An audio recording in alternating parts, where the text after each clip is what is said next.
जय हिंद दोस्तों, इससे पहले मेरे 2 वीडियो आ चुके हैं संसद पर और राज्य विधानमंडल पर। अगर वो 2 वीडियो आपने नहीं देखे हैं तो उन्हें देखें, अवश्य कुछ न कुछ ज्ञान प्राप्त होगा। दोस्तों, आज का टॉपिक है हमारा स्थानीय स्वशासन भाग 1। ये भाग 1 नहीं है, स्थानीय स्वशासन की बात संविधान के भाग 1 में की गई है। ठीक है दोस्तों, अब आज हम पढ़ेंगे पंचायती राज व्यवस्था। स्थानीय स्वशासन के तहत हम पंचायत राज व्यवस्था के बारे में चर्चा करेंगे। इसमें 16 अनुच्छेद जोड़े गए हैं। अनुच्छेद 243 और अनुच्छेद 243 ए से लेकर 243 ओ तक। दोस्तों, ये बी नहीं है, ये बी नहीं है, 243 ओ है। ठीक है दोस्तों, 243 और 243 ए से लेकर 243 ओ तक। मूल संविधान में इसका उल्लेख नहीं है। इसे 73वें संविधान संशोधन 1993 में जोड़ा गया है और 11वीं अनुसूची और जोड़ी गई। अब ये ढांचा मैं आपके सामने लेकर आया हूँ, इसे ध्यान से देखना। सबसे ऊपर केंद्र सरकार, फिर राज्य सरकार और फिर निचले स्तर पर है स्थानीय स्वशासन। अब स्थानीय स्वशासन के बारे में ही हमें आज पढ़ना है। इसे 2 भागों में बांटते हैं हम। ग्रामीण स्वशासन, जिसे पंचायती राज कहते हैं, और दूसरा है नगरीय स्वशासन, जो नगर पालिकाएँ कहते हैं। ग्रामीण स्वशासन 3 भागों में बटा हुआ है। जिला परिषद या जिला पंचायत, जो कि डिस्ट्रिक्ट लेवल पर आती हैं। पंचायत समिति या खंड पंचायत, जो कि ब्लॉक लेवल पर आती हैं। और ग्राम पंचायत, जो कि विलेज लेवल पर आती है। और दूसरी तरफ नगरीय स्वशासन का है नगर निकाय, नगर पालिका और नगर पंचायत। ठीक है दोस्तों, अब ये ब्रिटिश काल में वायसराय लॉर्ड रिपन हुए थे 1880 से लेकर 1884 के बीच। इन्हें भारत में स्थानीय स्वशासन का जनक माना जाता है। इन्होंने 1882 में जिला बोर्डों की स्थापना की थी। गांधी जी पंचायत राज व्यवस्था के सबसे बड़े समर्थक थे। वह भारत में ग्राम स्वराज चाहते थे। डॉक्टर भीमराव अंबेडकर पंचायत राज व्यवस्था के पक्षधर नहीं थे। इस व्यवस्था को संविधान में जोड़ना ही नहीं चाहते थे, क्योंकि उनका मानना था इससे केवल जमींदार लोग ही आगे आएंगे और गरीब लोग अत्याचार के भोगी बन जाएंगे। लेकिन दोस्तों, संविधान सभा में गांधी जी के विचारों को मानने वाले लोग भी थे। इसलिए पंचायत राज व्यवस्था को अनुच्छेद 40 में शामिल कर लिया गया और अनुच्छेद 40 नीति निर्देशक तत्वों के तहत आता है। पंडित जवाहरलाल नेहरू ने पंचायत राज व्यवस्था को मूर्त रूप देने के लिए 2 अक्टूबर 1952 में सामुदायिक विकास कार्यक्रम और 2 अक्टूबर 1953 में राष्ट्रीय प्रचार सेवा कार्यक्रम चलाया। लेकिन ये दोनों ही कार्यक्रम असफल हो गए।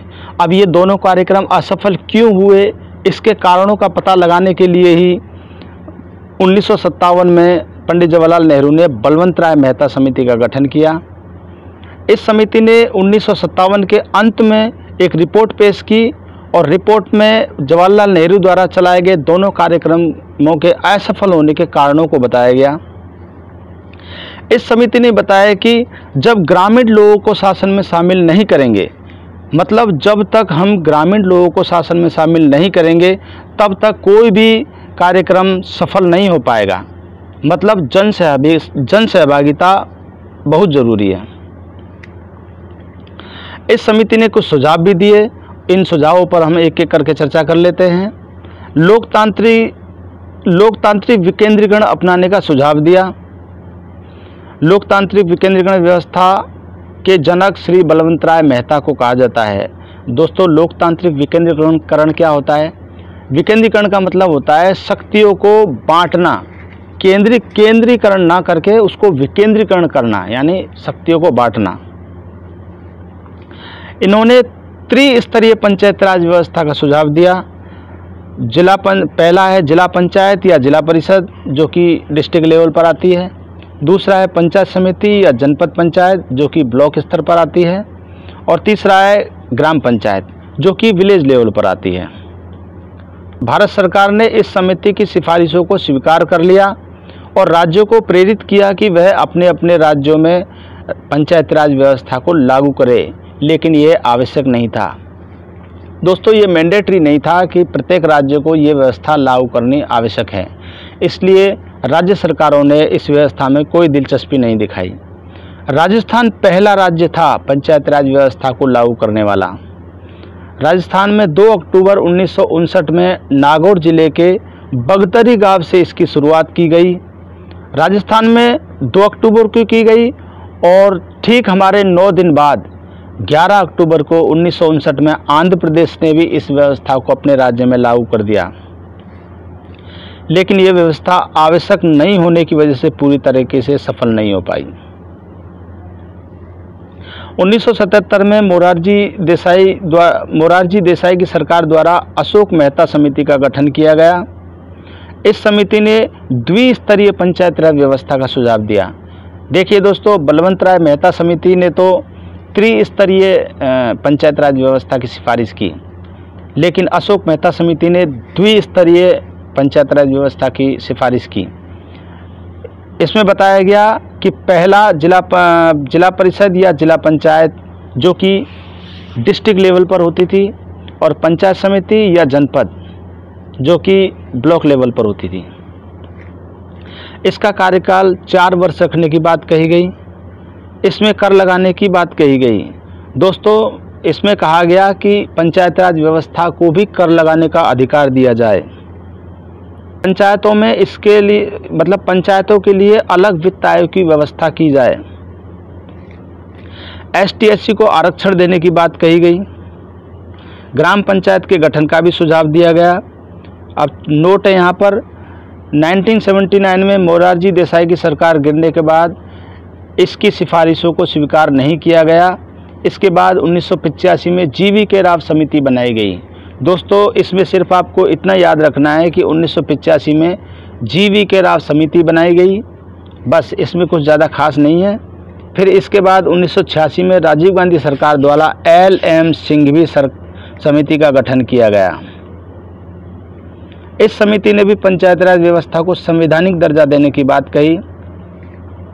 इस समिति ने भी त्रिस्तरीय ढांचे की बात कही और कर लगाने का अधिकार देने की बात कही।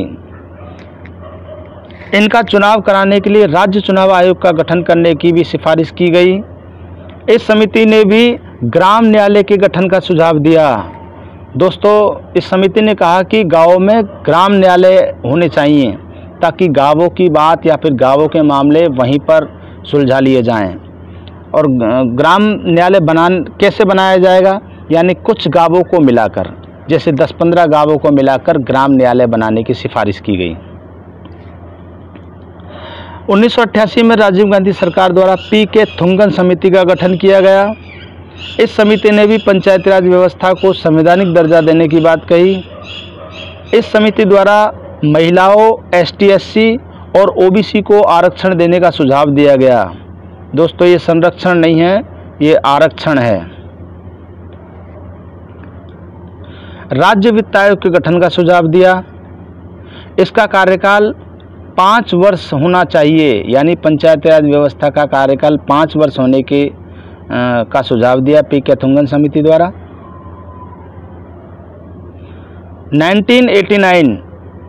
1989 में राजीव गांधी सरकार द्वारा पंचायत राज व्यवस्था को संवैधानिक दर्जा देने के लिए लोकसभा में 64वां संविधान संशोधन विधेयक लाया गया।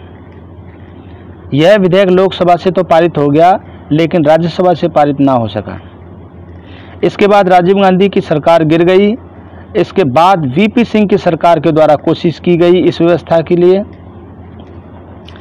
VP सिंह सरकार द्वारा लोकसभा में विधेयक लाया गया, लेकिन ये लोकसभा से पारित नहीं हो पाया। इसके बाद VP सिंह की सरकार गिर गई। इसके बाद PV नरसिम्हा राव की सरकार द्वारा कोशिश की गई। PV नरसिम्हा राव सरकार द्वारा 73वां संविधान संशोधन अधिनियम लाया गया।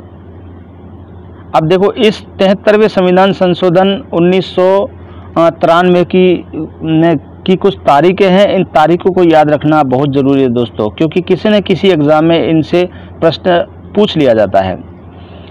यह विधेयक 22 दिसंबर 1992 को लोकसभा में पारित हो गया। ठीक उसके अगले दिन 23 दिसंबर 1992 में राज्यसभा से भी पारित हो गया। और 20 अप्रैल 1993 में राष्ट्रपति के द्वारा इस विधेयक पर हस्ताक्षर कर दिए गए और 24 अप्रैल 1993 से यह पूरे देश में लागू हो गया। अब नोट है यहाँ पे छोटा सा, इसलिए हम 24 अप्रैल को पंचायती राज दिवस मनाते हैं। दोस्तों इसे विशेष तौर पर याद रखना, प्रश्न पूछ लिया जाता है एग्ज़ाम में कि पंचायती राज दिवस कब मनाया जाता है, तो कब मनाया जाता है? 24 अप्रैल को। ठीक है दोस्तों। 73वें संविधान संशोधन 1993 के तहत संविधान के भाग 9 में अनुच्छेद 243 व 243 ए से लेकर 243 ओ तक लगभग 16 अनुच्छेद जोड़े गए। दोस्तों ये 243 बी नहीं है, यहाँ भी गड़बड़ी है, ये 243 ओ है। ठीक है दोस्तों, इसमें लगभग 16 अनुच्छेद जोड़े गए और 11वीं अनुसूची जोड़ी गई और 11वीं अनुसूची में लगभग 19 विषय रखे गए। अब यहाँ पे नोट है छोटा सा, पंचायती राज व्यवस्था राज्य सूची का विषय है। ठीक है दोस्तों, ये आपको विशेष तौर पर याद रखना है कि पंचायती राज व्यवस्था कौन सी सूची का विषय है? राज्य सूची का। संविधान में 3 सूचियों का जिक्र किया गया है, संघ सूची, राज्य सूची और समवर्ती सूची। संघ सूची पर केवल केंद्र कानून बना सकती है, राज्य सूची पर राज्य कानून बना सकती है और समवर्ती सूची पर राज्य और केंद्र दोनों ही कानून बना सकते हैं। इस संशोधन की विशेषताएं, त्रिस्तरीय राज्य व्यवस्था की बात की गई, हर 5 वर्ष में चुनाव होने चाहिए, तीनों स्तर पर एसटी और एससी को जनसंख्या के अनुपात में आरक्षण एवं महिलाओं को न्यूनतम 1/3 आरक्षण देने की बात कही। ओबीसी को आरक्षण की बात राज्य विधानमंडल पर छोड़ दी गई। दोस्तों अन्य पिछड़ा वर्ग यानी ओबीसी को आरक्षण देना चाहिए या ना देना चाहिए, इसका निर्णय राज्य विधानमंडल पर छोड़ दिया गया।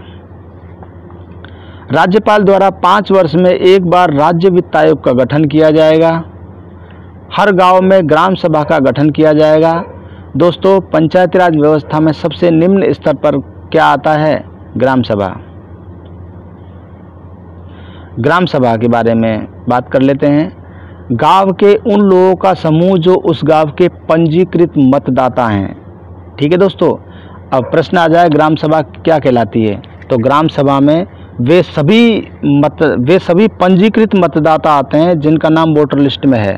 ठीक है दोस्तों, इसमें कम से कम 200 सदस्य होने चाहिए। किसमें होने चाहिए? ग्राम सभा गठित करने के लिए कम से कम 200 सदस्य होने चाहिए। अगर किसी गांव में 200 सदस्य नहीं हो पा रहे हैं तो पास के किसी गांव से सदस्य लेकर वह ग्राम सभा का गठन किया जाता है। ग्राम सभा की कम से कम 4 बैठकें होनी अनिवार्य हैं, यानी साल में ग्राम सभा की कम से कम 4 बैठकें होनी अनिवार्य हैं। और कौन कौन सी तारीख को होंगी वो तारीखें भी आगे दी गई हैं। ठीक है दोस्तों, ये तारीखें आप विशेष तौर पर याद रख लेना। सिर्फ 4 ही तो तारीख हैं कि ग्राम सभा की बैठक साल में चार बार होती है और कौन कौन से दिन होती है, यानी कौन कौन सी तारीख को होती है। 15 अगस्त स्वतंत्रता दिवस मनाया जाता है, 2 अक्टूबर गांधी जयंती मनाई जाती है, 26 जनवरी गणतंत्र दिवस के दिन और 1 मई मजदूर दिवस के दिन। इन चारों तारीखों को ग्राम सभा की चारों बैठकें संपन्न होती हैं। अब दोस्तों ये छोटा सा बोर्ड है, जिला पंचायत या जिला परिषद, इसका मुखिया कौन कहलाता है? जिला प्रमुख कहलाता है। पंचायत समिति का मुखिया प्रधान कहलाता है और ग्राम पंचायत का मुखिया सरपंच, प्रधान या मुखिया। दोस्तों अलग अलग जगह पर अलग अलग नामों से बुलाया जाता है। जैसे उत्तर प्रदेश में उत्तर प्रदेश का प्रधान हमारे राजस्थान का सरपंच कहलाता है। ठीक है दोस्तों, अगर हमारा वीडियो पसंद आता है तो इसे लाइक करें, चैनल को सब्सक्राइब करें, कमेंट करें और शेयर करें। धन्यवाद दोस्तों।